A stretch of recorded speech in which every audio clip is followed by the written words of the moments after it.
Hello students, I am Irfan Raza. Welcome back to my economics class. Today we are going to continue the remaining topics of class 9th economics, chapter 1, the story of village Palampur.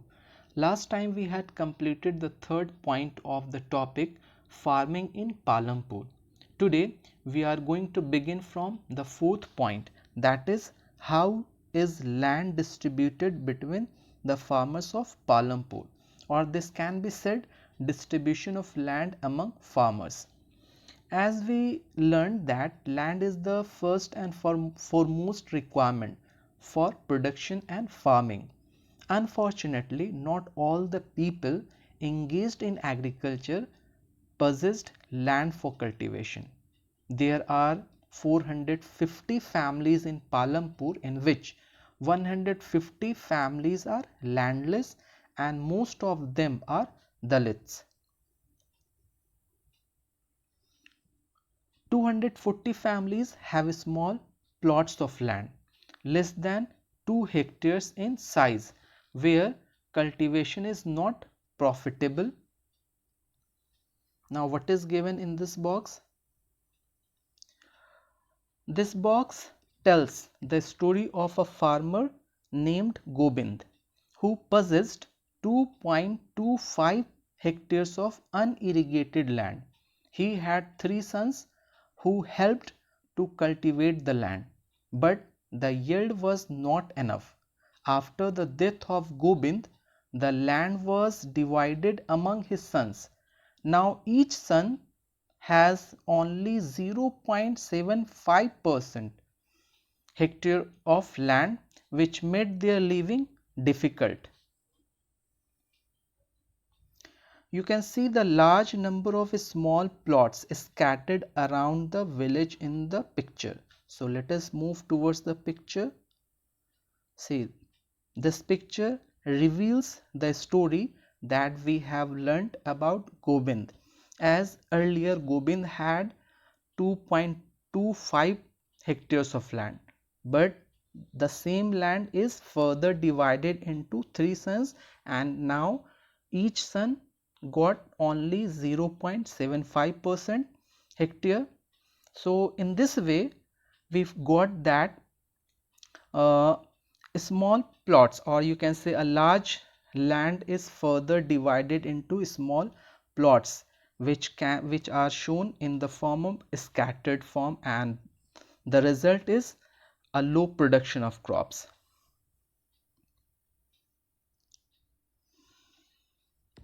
There are 60 families of medium and large farmers who have more than 2 hectares of land, while large farmers have over 10 hectares or more land. Thus, we learned that 150 families are landless, 240 families have less than 2 hectares land, and 60 families have more than 2 hectares or even 10 hectares of land. See, these pictures reveals the process of farming. It means in each picture we can find different activity of farming. Like the first picture is showing the harvesting of crops, like kharif crops is completed and now the farmer is cutting the crops. In this picture we can see the farmers is preparing the field for next cropping season like rabi, and in the same manner they are spreading pesticides or insecticides. Here we can see the farmers is spreading seeds in the village. This picture is showing the old tradition, or you can say traditional farming, and this picture is showing the modern farming methods. So these are the ways by which farming is done. Now we are going to discuss the fifth point, and the fifth point is who will provide the labor. In the topic factors of production, we have seen that after land, labor stand second position in production. and farming requires a great deal of hard work. The family members of small farmers work as labor or provide labor for farming themselves. Medium and large farmers hire farm laborers to work on their field.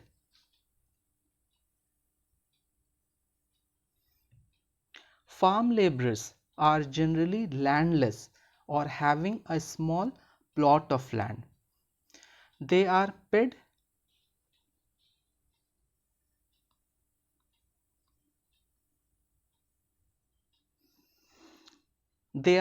wages in the form of cash or kind.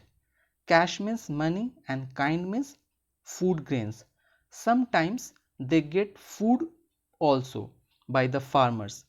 Wages vary or change from one place to another, one crop to another, one farm activity to another farm activity, like sowing the seed is an example of farm activity.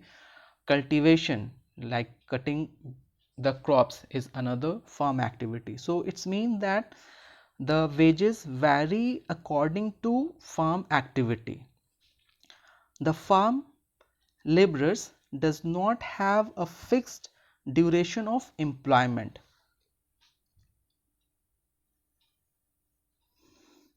As here we can see, they might be employed on a daily basis or for one farm activity, like only for sowing the seeds or cutting the crops.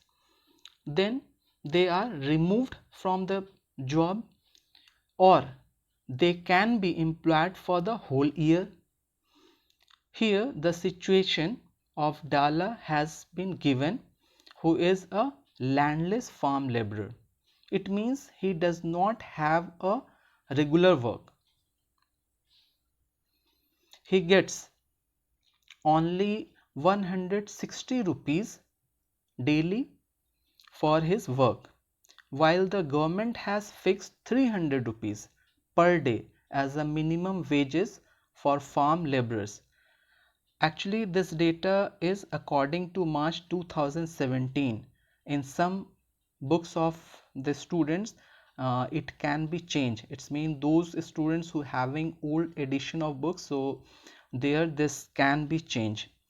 So no matters, you can keep the data of the present edition.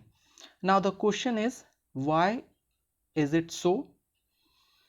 Because there is a heavy competition for getting work among the farm laborers in Palampur. If anyone refuses, then what happens? Others are ready to work, and that is the reason that Dala expresses dissatisfaction to Ramkali, who is another farm laborer. Because of that, such people remain poor, and the same case with Dala and Ramkali, as they are the poorest people in the village.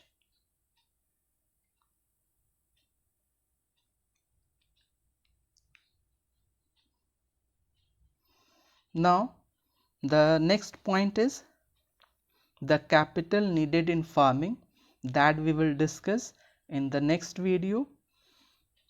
So please like and subscribe my channel. Thank you for watching my video.